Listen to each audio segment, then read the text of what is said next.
TCC 1248. Love God, love people.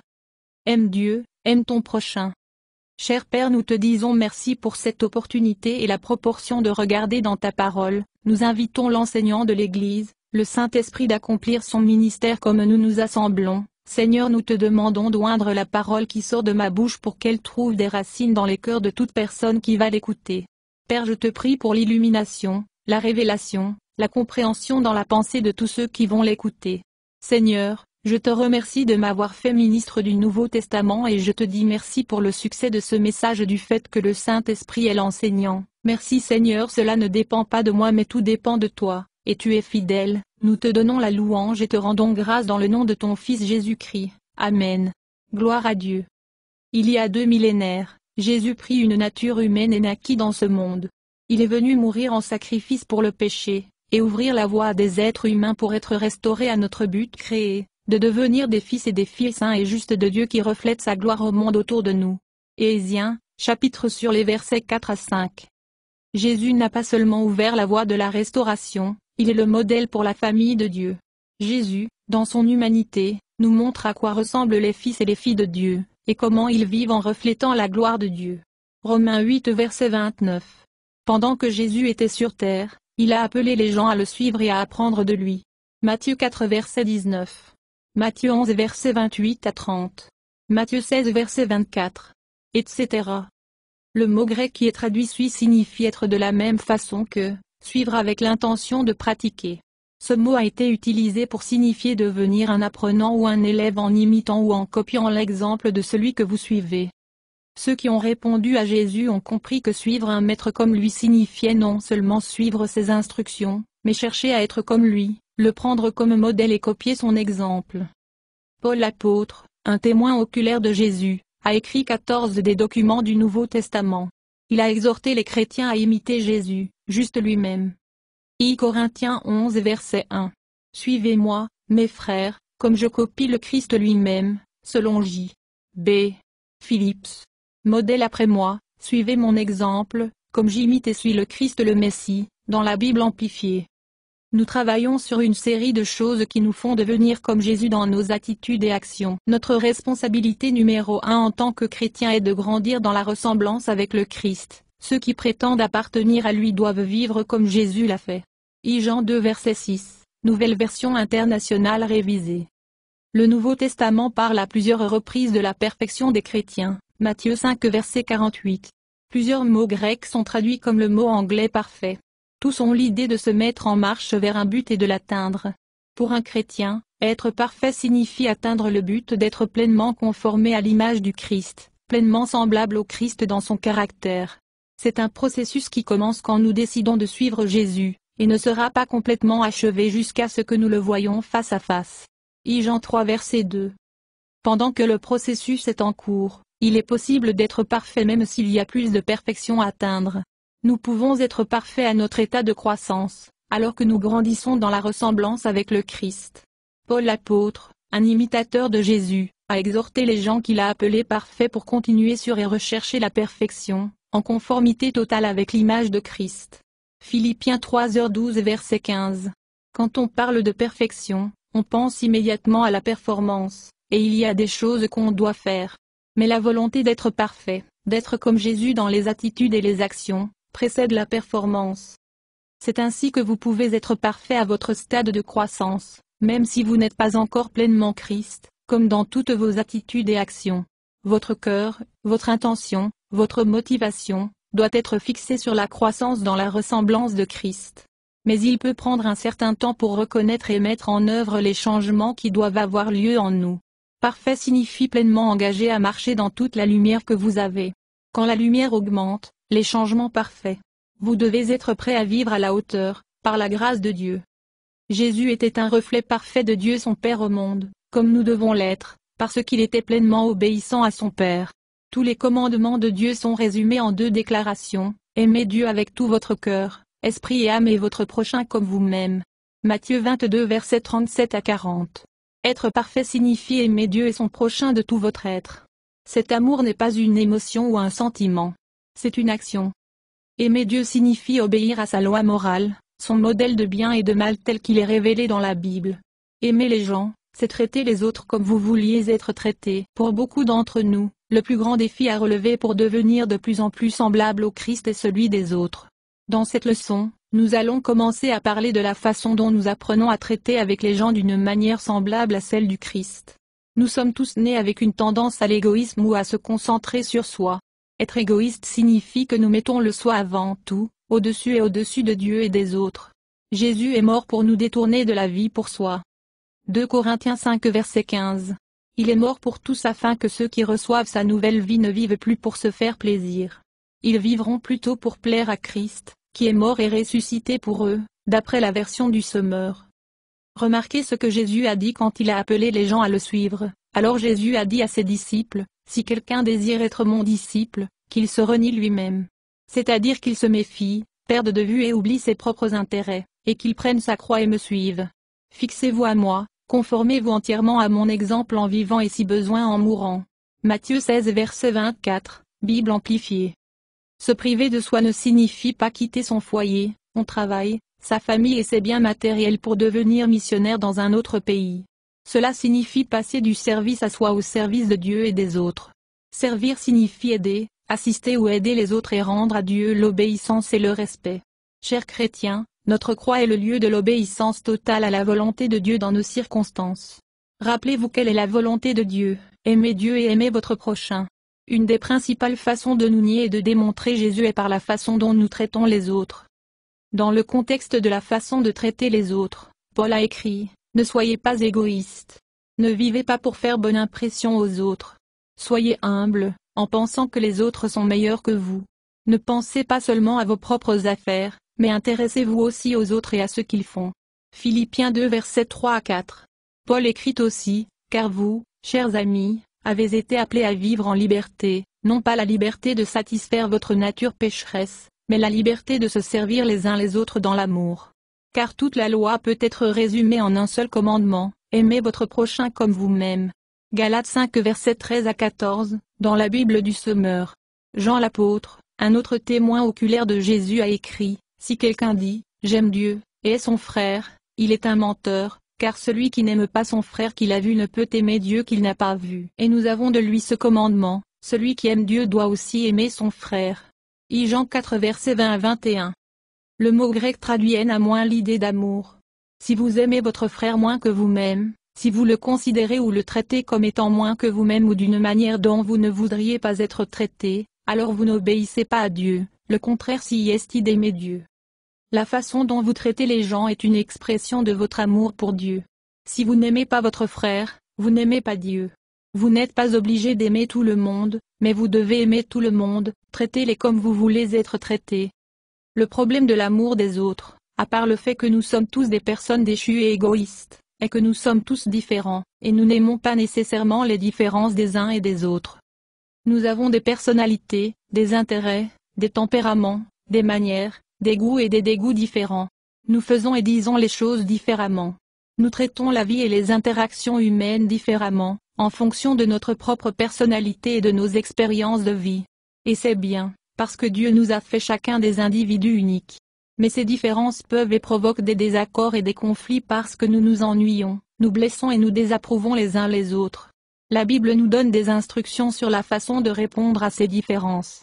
Paul, dans le contexte de la façon de traiter les gens, dit que nous devrions avoir la même attitude que Jésus avait. Vous devriez penser de la même manière que Christ Jésus fait. Philippiens 2 verset 5, selon la nouvelle version internationale révisée. Devenir comme le Christ, c'est changer votre perspective ou la façon dont vous voyez les choses et pensez aux choses, y compris les autres personnes et vous-même en relation avec eux. Dans Matthieu 11 versets 28 à 30, Jésus dit à ses disciples d'apprendre de lui, copier son exemple. La première chose qu'il a dite de lui-même était, « Je suis doux, doux, et humble, humble de cœur », Bible amplifiée. La douceur et l'humilité sont des attitudes, façons de penser ou perspectives, qui affectent notre relation, non seulement avec Dieu, mais aussi avec les autres. Paul, dans une de ses lettres, a déclaré que son but en annonçant Jésus à tous était de présenter chaque homme parfait dans le Christ. C'est une autre façon de dire pour les aider à grandir dans la ressemblance avec Christ. Colossiens 1 verset 28. Remarquez ce que Paul a écrit aux gens qui l'aidaient à grandir dans la ressemblance avec le Christ, Éphésiens 4 verset 1. Par conséquent, moi, prisonnier pour avoir servi le Seigneur, je vous prie de mener une vie digne de votre appel, car vous avez été appelés par Dieu, NLT. Quel est notre appel? Nous avons été appelés à la conformité à l'image du Christ, Romains 8, verset 29, pour devenir semblables au Christ, attitude et action. Vivre une vie digne de votre appel signifie que votre comportement est approprié, convenable, approprié, pour un disciple du Christ, et votre comportement rend hommage à cet appel. Paul nous explique alors à quoi ressemble une telle vie.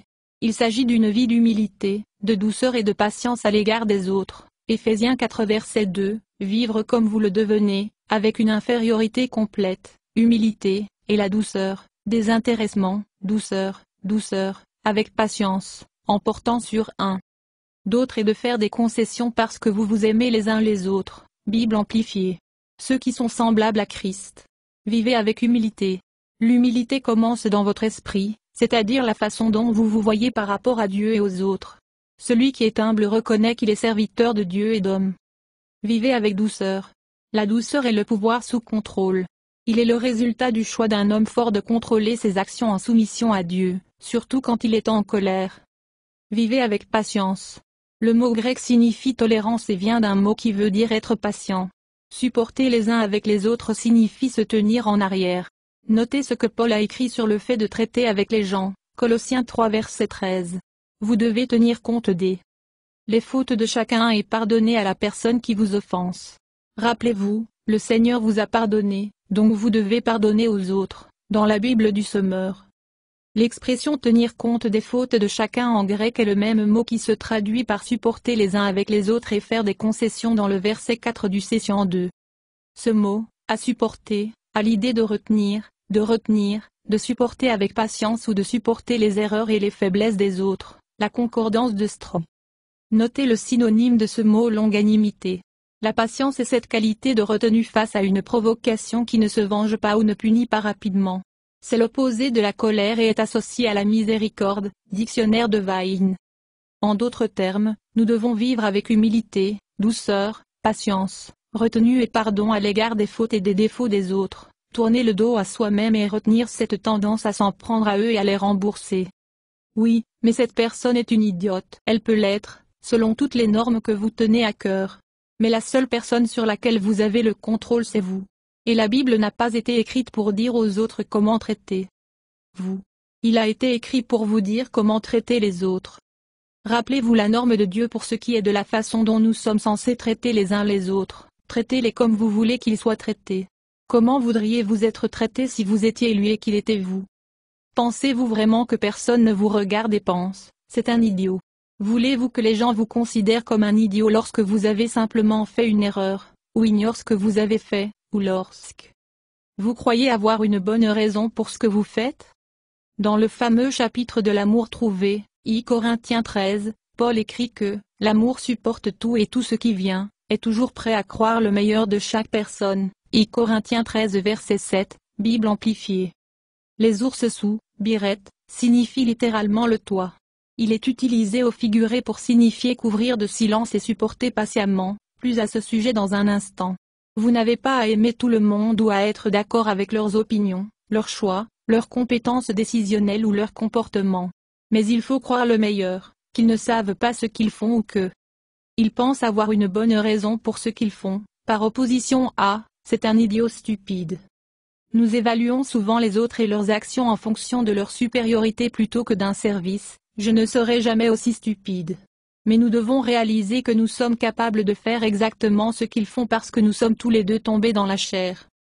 En fait, je ne serais peut-être pas aussi bien qu'eux, ou bien pire, si j'étais dans leur situation.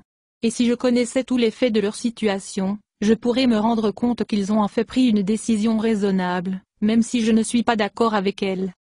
Oui, mais n'est-ce pas Jésus qui voyait les défauts des gens et les corrigeait? Souvent notre désir de corriger. Un motif axé sur soi, notre gloire, et une position de supériorité, je le sais mieux.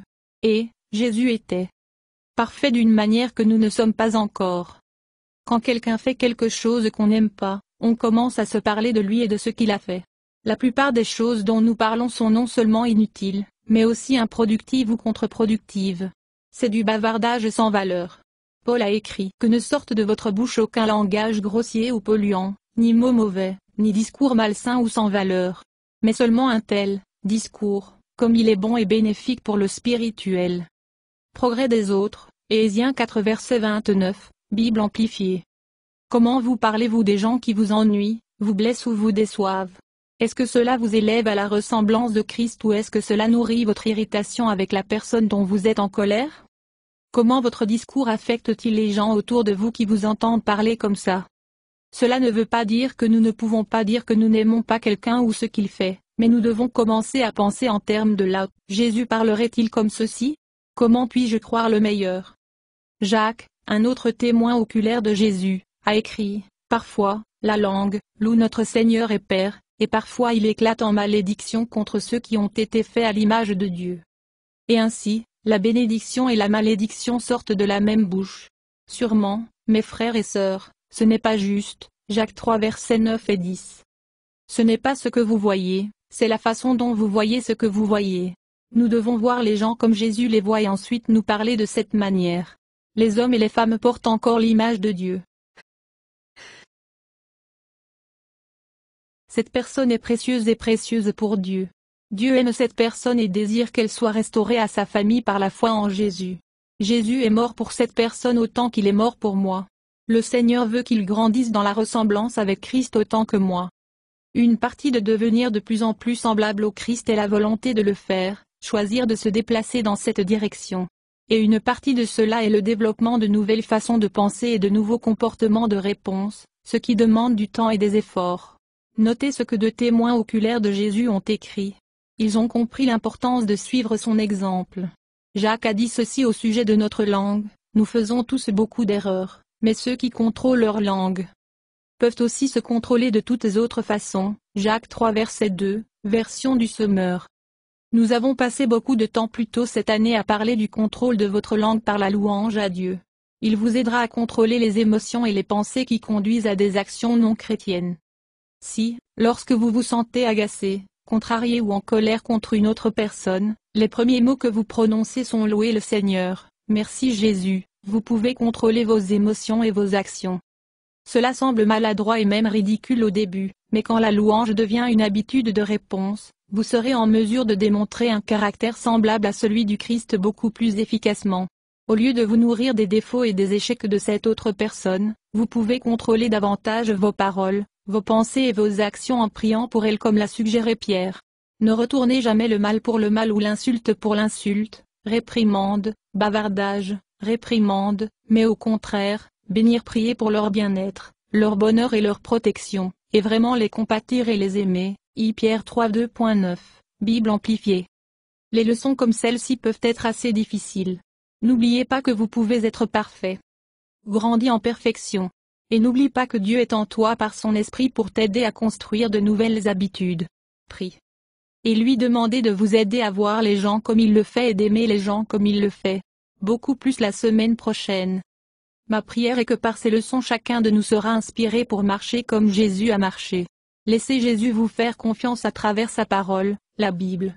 Merci Seigneur pour votre merveilleuse parole que tu as choisie pour que ça passe par moi. Merci Seigneur de choisir des fils et des filles d'être conformes à l'image de Jésus-Christ et d'être faits comme tes enfants en caractère et en puissance, pour tout ce qu'on entend. Que cette leçon puisse nous donner le désir de rechercher et de grandir en Jésus-Christ dans cet endroit. Seigneur, nous vous remercions et nous vous servons sur votre scène, notre désir c'est de demeurer en toi au nom de ton Fils Jésus-Christ. Amen. Louez le Seigneur, louez le Seigneur.